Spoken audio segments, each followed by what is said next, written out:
This is Accessing the Pipeline, a podcast for Black professionals in private equity and finance, brought to you by McGuireWoods. Each episode features special guests offering insights into accessing capital, developing and expanding relationships, opportunities, and driving growth for Black-owned businesses. Tune in to access the possibilities.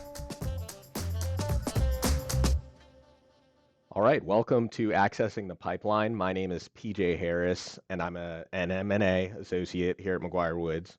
Please join me and McGuireWoods partner Dan Howell, who's also in our mergers and acquisitions practice, in welcoming our guest, Chris Grant of Yoke Management Partners, based in Washington, D.C. And Chris, is Washington, D.C. correct?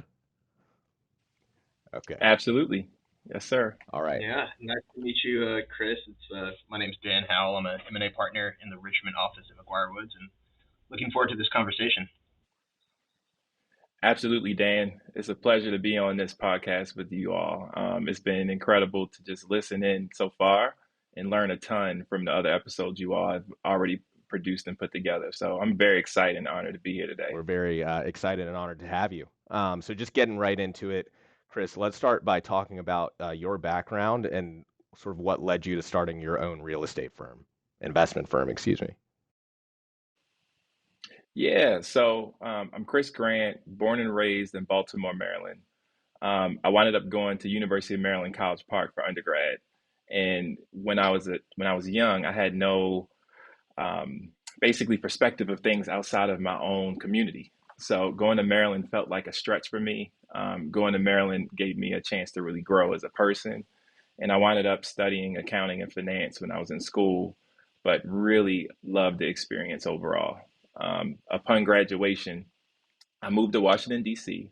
and started a job at a boutique advisory firm that was founded by Gene Ludwig, who was the comptroller of currency during Bill Clinton's administration. And we helped banks with regulatory problems, since he was a major bank regulator and we had advisory practice helping banks. I got a chance to learn a ton about just financial services broadly, about some emerging risk in the system. And, the Dodd-Frank Act was being implemented after the great financial crisis. So all of those experiences were really good and helpful for me. But about 4 years into that experience, Promontory got acquired. Promontory got acquired in one part to IBM. And then later on, Gene sold the other business within Promontory to Blackstone. But during that whole M&A process, I decided, let me reflect on what I had learned and experienced so far and figure out what do I really want out of my own professional career. And that led me to apply to business school. I moved to California and got a chance to go to Stanford. Stanford was an amazing experience for me because it gave me a chance to really stretch and grow differently. I had always been, a straight A type of student through high school and even in college. And then I'm at Stanford and I'm just with people who are just so exceptional in so many different ways. And it really gave me a chance to figure out, okay, what is my unique value? What do I bring to the marketplace broadly? And how do I want to show up in my career? And it gave me a chance to come up with my own thesis for myself. And the sentence I came up with was, how can I help increase access to capital and opportunity to communities that matter most to me? I realized there, my first day on campus, I think I had a bag that had the Baltimore Orioles logo on it. And so someone came up to me and immediately recognized I had a connection to Baltimore. And so from there, I just realized that I had a way to connect with a ton of people by learning more about their local environment, their local neighborhoods, and being the Baltimore guy stuck with me a lot when I was in school there. But after business school, you drink the entrepreneurial Kool-Aid as well when you're out there. And I got a lot of time to think about what it could look like for me to do something on my own one day. And I immediately took a job working at a real estate private equity firm that was focused on an opportunity zone strategy.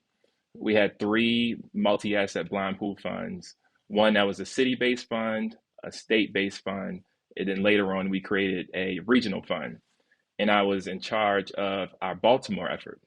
So it was great because it gave me a chance immediately after school to go back to my hometown, really set up shop and start doing business locally.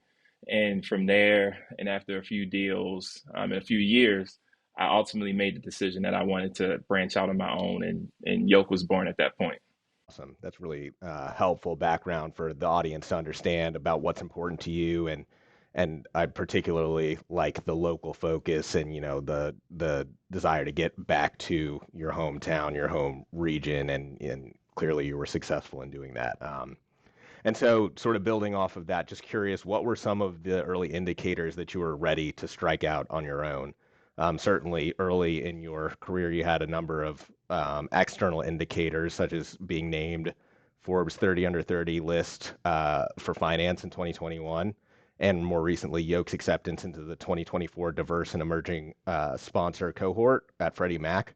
So, in addition to those external factors, what were some internal or market indicators that you were ready to strike out and the time was right for what you had to bring to the table? Yeah, I think I know I spent a ton of time wrestling through the idea internally on if I was ready or not to go branch out on my own and take the leap. And I felt like the external validators, I had some of those validators there that helped kind of signal the fact that I could go out and do something and potentially garner some trust and confidence and respect from the people I would need to work with. But I still struggled with that to figure out when would be the right time to make that jump.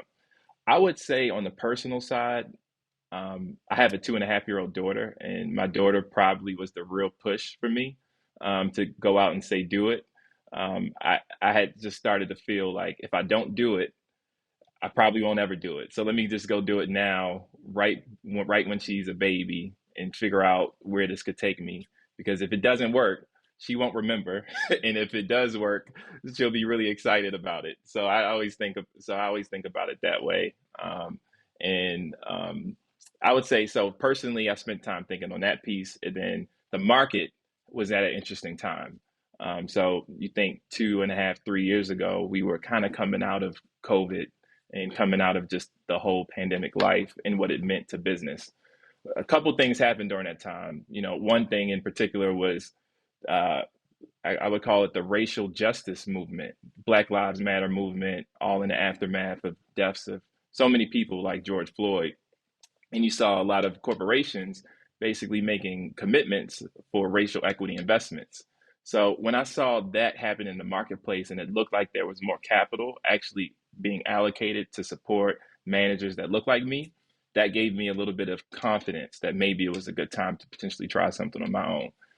Secondly, from a market standpoint, I had spent time working at the firm Blueprint Local, where I was doing opportunity zone investments. And we had some success. We really were doing great things. I was a part of the team and really helped structure a deal in Baltimore we're actively redeveloping the Baltimore train station, the Penn Station.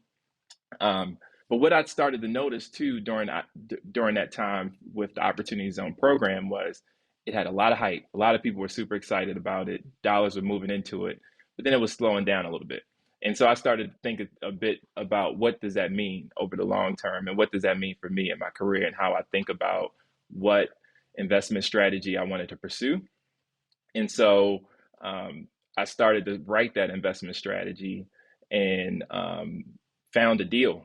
And honestly, when I found a deal that I thought made sense and it was exciting, coupled with the fact that my daughter was about to be born and everything on that front, I thought, you know what, this is a good time to just take that leap and go for it. Awesome. That's great. And I'm glad I'm finally getting the opportunity to ask you this next question because I've always been curious about it. So you've told us about how you came up with your investment strategy and your mission statement, but can you speak a little bit to how you came up with the name Yoke? Yeah, sure. So w- obviously in investing, there's a lot of people involved. This is a capital intensive business and it takes a team to pull something together. And one thing that you also realize, or something I realized, was that there's investor priorities that can align or not align with your own priorities. And that can go with not just your investment partners, but that can go with the clients that you may work with on the ground, if it is your tenants, or if it is your vendors. So one thing that I wanted to do is have a business that reminded me all the time to focus on alignment. I had a professor once that said, alignment beats strategy any day. And for some reason, that quote stuck with me. And it also stuck with me that I grew up in a very religious, but more so spiritual family. And from a spiritual side, yoke has a metaphor in the Bible. I mean, the natural idea of a yoke is that you might have farm animals and they use this tool, which may be a yoke, to help them plow something at the same time and do it more efficiently. But spiritually, the same idea kind of applies, that you can rely on God to help you do something, to take the load from you and you put it on Him. But then also, I think of it with my wife. Like, the best decision I could have made was try to find somebody that I feel that I'm equally yoked with.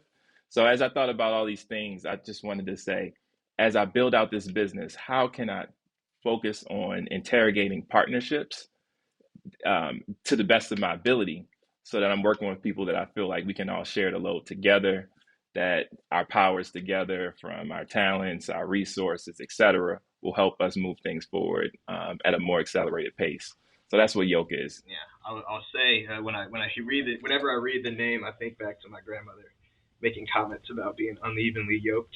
So that it was nice hearing you kind of tie back to that when you're thinking about the name. So let's go a little bit deeper into Yoke itself as a firm. Start off, you Yep. touched a little bit on this, but let's hear a little bit more about your mission statement and kind of what y'all do. Yeah, so Yoke seeks to use real estate as a catalyst for attractive returns and meaningful social impact. And so, what do I mean by that? We focus on, one, this idea of partnership. How can we partner with people that align with that mission, and do so in a way that we can achieve durable, stable, resilient returns over a long-term period? How that kind of manifests itself today is that we've been focused on the acquisition and rehab of workforce housing and naturally occurring affordable housing. So that doesn't mean that we've been doing anything, and we have not yet, but obviously at some point we want to be more diversified in our approach. But to me, that means that we haven't done anything that might be a low income housing tax credit affordable deal, or something with some type of true government oriented affordability covenants within it, but things that may be market rate, that may be, 1940s, 50s vintage property that may have deferred maintenance, may be neglected, but we can acquire it at a pretty good basis, do things to the asset to improve the value by, one, figuring out how we can increase the gross potential revenue in the asset. But then also we do things on the operational side to make it more streamlined, more efficient, and overall increase that value. So we do all those things on the front end, and ideally we're able to be a long-term holder of that asset. And while we're a long-term holder, we're able to become members of the community as well, which then allows us to be in that community and figure out other strategic investments that we can make with our initial investment as the anchor. So from an investment strategy standpoint, geographically, we focus on the Mid-Atlantic region. So as of today, all of our deals, everything that we own is in Washington, D.C. proper. We want to be Mid-Atlantic oriented over time. I have roots in Baltimore. I've been in D.C. for some time. Virginia is such a natural place that we could grow to next. And I really don't even think that we'll ever grow outside of the DMV. Maybe we will, but I think that it is so much opportunity just right here in that Mid-Atlantic region. I like the fact, at least today, that over time, if we stay this way, I'll be able to drive 150 miles each way to a property and get to it if there's something that I need to see and lay my eyes on. From a asset class perspective, I told you a little bit about this idea of workforce housing, naturally occurring affordable housing. And then lastly, from a returns perspective, we really focus on value add investment opportunities, things where there is a little bit of hair on the deal. It may require some work, but we usually are boots on the ground, or we figure out how, with our own financing ability, to create value add that particular way as well. Yeah, no, that's super interesting. And one thing I kind of want to circle back to is how do you kind of marry the competing, uh, you, potentially not competing forces of both wanting to generate, obviously generate the best returns, but also do that, have that social impact in the community that you talked about. And as you're getting started, how do you kind of balance those approaches? Yeah, so that is something that keeps me up at night right now. It's something I tend to think of. And as of today, we've been able to focus on deals that are manageable enough that the investors, the partners that I utilize, um, all the way around are people that I've been able to work with for some time and try to better understand if we all have that same connectivity and ethos so that we can try to achieve both of those missions simultaneously. I mean, the best example I can talk to is maybe our just first asset. We acquired a 13 unit building in Northeast DC, and I was able to build a capital stack, one with investors who are people that I've known for years. People who, I would say a lot of their investment, they probably invested more so in me rather than the deal. But I made sure that I presented them with a deal that had merits that sat on its own and another person could do it and do well. But then, secondly, from a community standpoint, we picked a neighborhood. Well, we're in a neighborhood where you can see that it's an emerging neighborhood. It's on the path of growth. It may, some people may say it's there. Some people say it's definitely not there just yet. But there's that opportunity there for us to really be long-term holders and be a part of it for some time. And because it is manageable enough, I've been able to spend a ton of time on the property. Every resident knows my name. I know their names. I know their story a bit. And my hope is that as we scale, we have um, systems in place in the business so that my team continues to have that same ethos on other projects. That's cool, and I think that intentionality, you know, while you're small, building that in your teams now, as you scale that, hopefully you can continue that as well. And you alluded to this with COVID and coming out of COVID and just everything we're seeing with interest rates and the real estate market. You picked a wonderful time, an exciting time to get into kind of real estate investing. What excites you about the prospect of real estate investing in this kind of turbulent time in that space? Yeah, it is absolutely a turbulent time. It's turbulent because it's a time where after COVID, interest rates were so low, right? Interest rates were low. You had stimulus money into the market. Um, and you're at a time today where we have macroeconomic uncertainty. We have an election that's coming up. We have high inflation. We have all these factors that make it, and many people have said for years, are we in a recession yet? And what does that look like? So with all those different factors, it has become turbulent. What that means on the real estate side is I've seen a spread right now between what sellers want for an asset and what a buyer may actually be able to purchase. And because of that spread, I think there's a great opportunity. It's a great opportunity for someone who's an emerging to come in and potentially buy an asset at a good value or a good basis, and then prove out that they've been able to weather a potential cycle. Um, I think that this is a interesting time as well because we had racial equity investments and there have been things that have created a opportunity for emerging managers to become more institutionalized and professionalized as well. And to me, I think that's helpful because now there's a community in place that you can work with and talk to during these deals. So those two things really just stand out to me right now. Kind of along those same lines, let's talk a little bit about what fundraising has been like for you in this time. And you talked a little bit about initially kind of going to people that knew you and were almost investing in you, but also in the good deal, and just flesh that out a little bit more for us.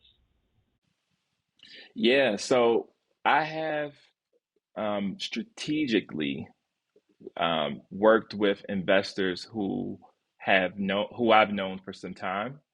And as I continue to grow, I've realized that it's going to be very hard to keep that up, and I'll have to figure out how to build a business appropriately in that way.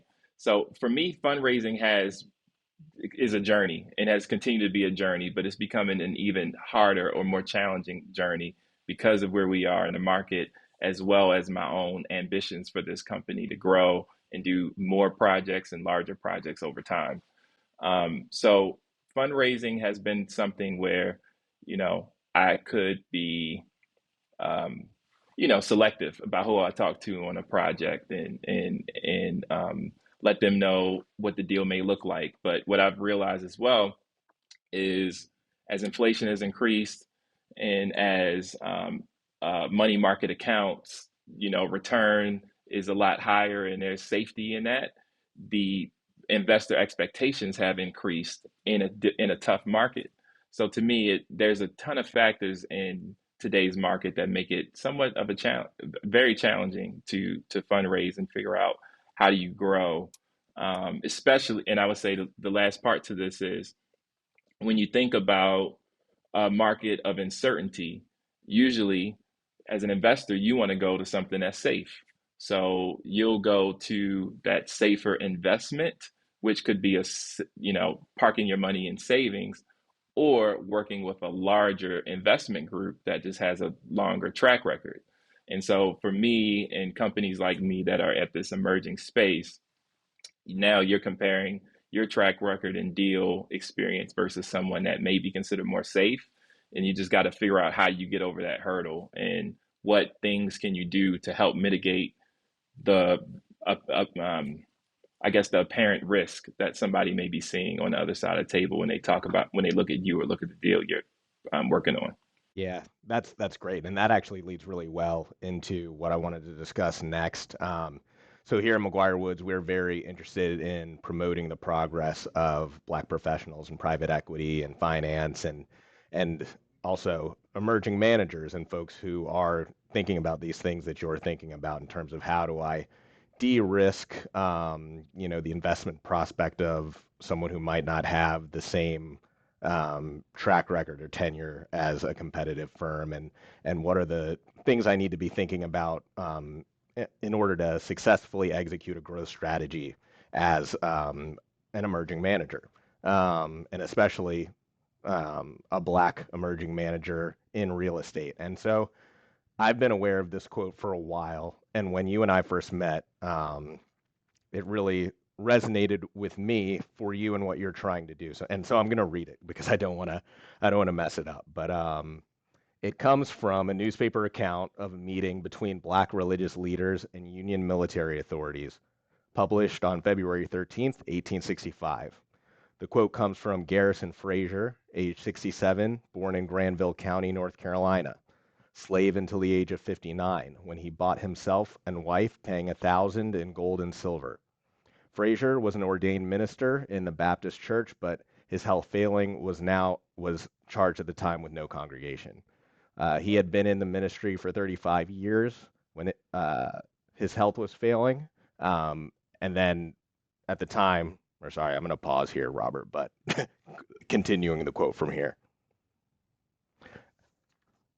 So the quote that I wanted to read from Reverend Frazier was his response when asked by the Union military officials the question, state in what manner you think you can take care of yourselves and how you can best assist the government in maintaining your freedom. And Frazier's response was this: the way we best can take care of ourselves is to have land and turn it and till it by our own labor. We want to be placed on land until we are able to buy it and make it our own. And in many ways, I don't think it's an understatement. Sorry, starting over again. The way we best can take care of ourselves is to have land and turn it and till it by our own labor. We want to be placed on land until we are able to buy it and make it our own. And I don't think it's an overstatement to suggest that Yoke Management Partners and what you're doing, Chris, is a realization of the aspiration of Reverend Frazier. You're buying land, you're very committed to doing good and doing well in your communities. Like you just said, you know your tenants, you go to your buildings, you understand their stories. And so thinking about, your impact and what you aspire to do for your communities, for yourself, for the generations will come after you. What would you want our audience to know and understand about your aspirations for Yoke? Yeah, I thank you again, PJ, for sharing that. That quote is one that I did not know, but it's something that I will definitely reflect on going forward because it's amazing to think that, somebody was thinking then how I'm trying to think today, which is that you can generate wealth and freedom for yourself by trying to take control of the opportunity that may be in front of you. And one that they were talking about is land. And I think I'm doing that same thing with trying to identify an asset that we can take control of, and in the process generate income and wealth for me and the investors that I'm working with, and ultimately, as well as a really safe and quality housing unit for our residents. Um, so I would say what I'm trying to do at Yoke can be a metaphor for anybody and what they're trying to accomplish, which is if you just go out there and figure out what excites you and have enough, um, I would call it courage is one word I would use for it, but I would say sometimes it's the idea of just insanity a bit to just say, you know what, I'm just going to go out and put it out in the world and let the universe bring it back to me and see what happens with it. There's a possibility for you to um, not only achieve whatever that material thing is, but in the process inspire others to potentially go out and figure out what their thing is. And so to me, that's been one exciting aspect of Yoke. And to me, why I'm even honored to be on this podcast and to talk to you all today, because it is another piece of, um, I guess it's an indicator, right? That what I'm doing not only matters to my family or matters to my investors, but it matters more broadly because that demonstration can help inspire some change or spark from somebody else. Absolutely. Well said. And so, continuing on the idea of sparking that inspiration for others and seeing the emergence of emerging manager programs, right? You're participating in a cohort now. McGuireWoods has our emerging managers conference coming up next week, where we're gathering emerging managers from all over the country to meet with LPs and help give them a platform to see greater success. And so, what are some trends you're seeing in the emerging manager space that you might find encouraging, that you might find difficult? Can you speak a little bit about what it's like to be an emerging manager?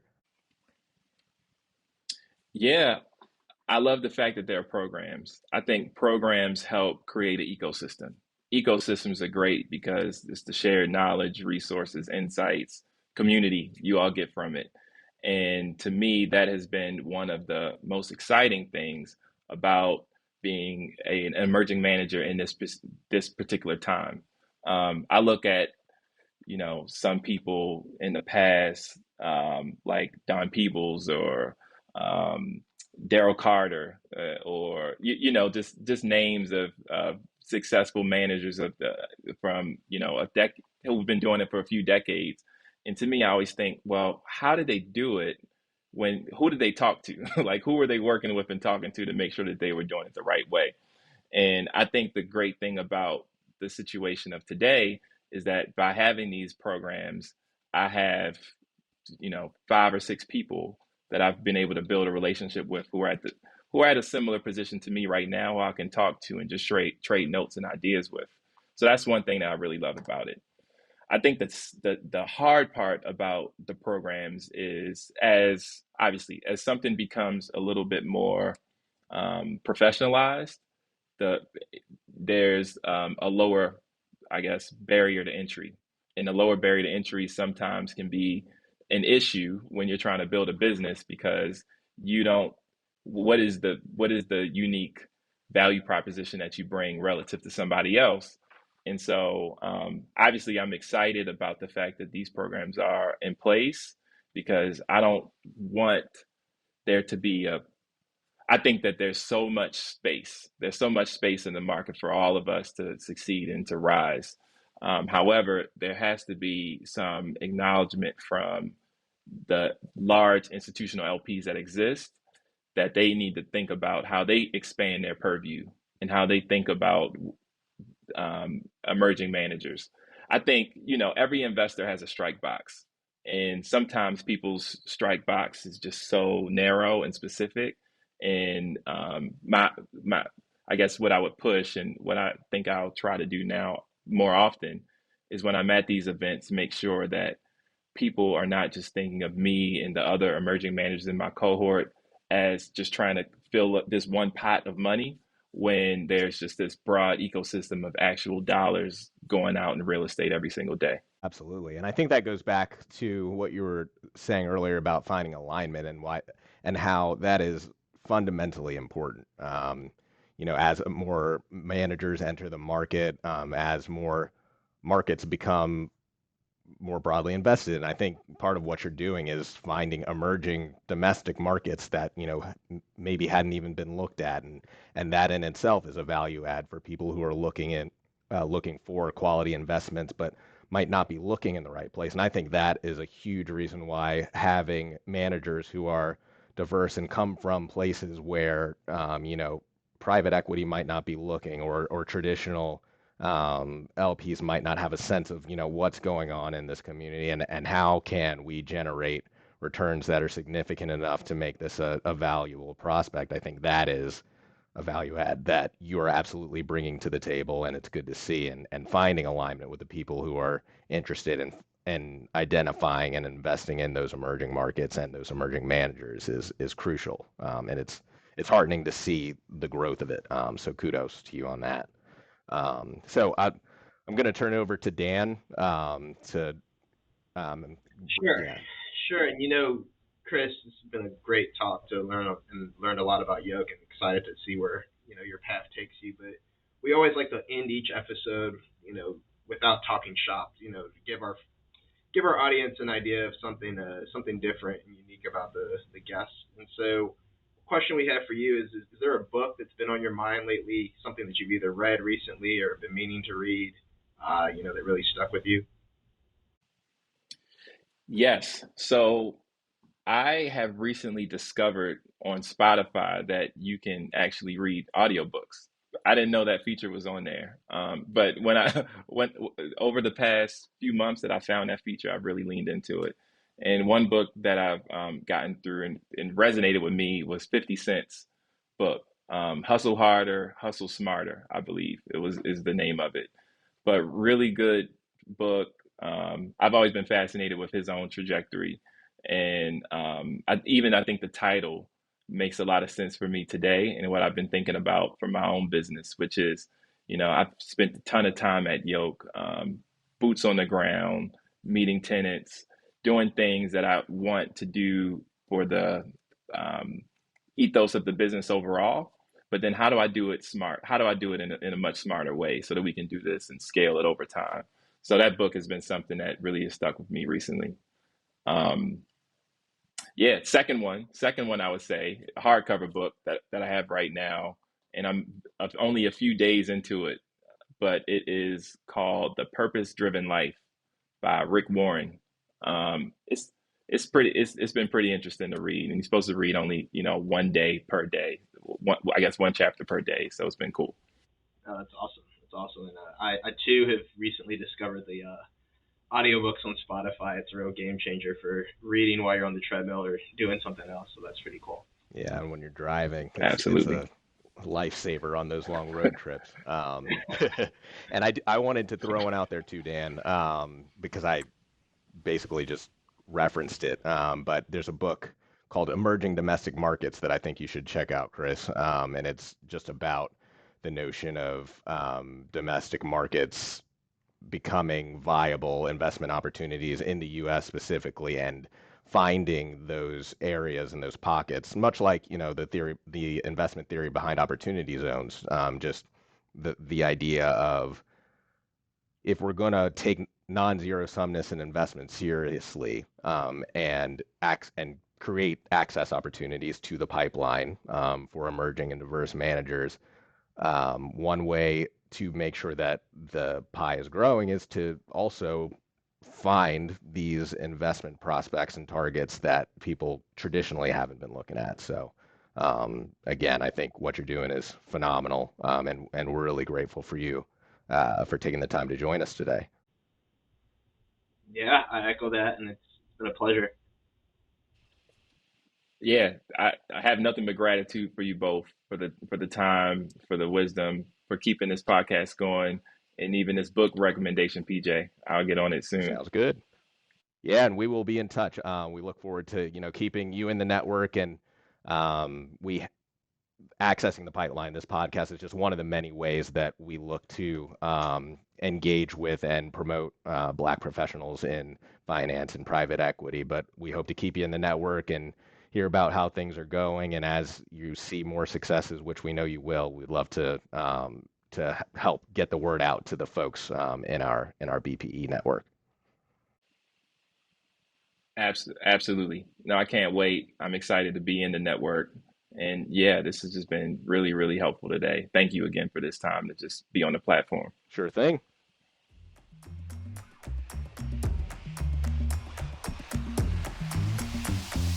Thank you for joining us on this episode of Accessing the Pipeline. To learn more about today's discussion, please email bpef@McGuireWoods.com. We look forward to hearing from you. This series was recorded and is being made available by McGuireWoods for informational purposes only. By accessing this series, you acknowledge that McGuireWoods makes no warranty, guarantee, or representation as to the accuracy or sufficiency of the information featured in this installment.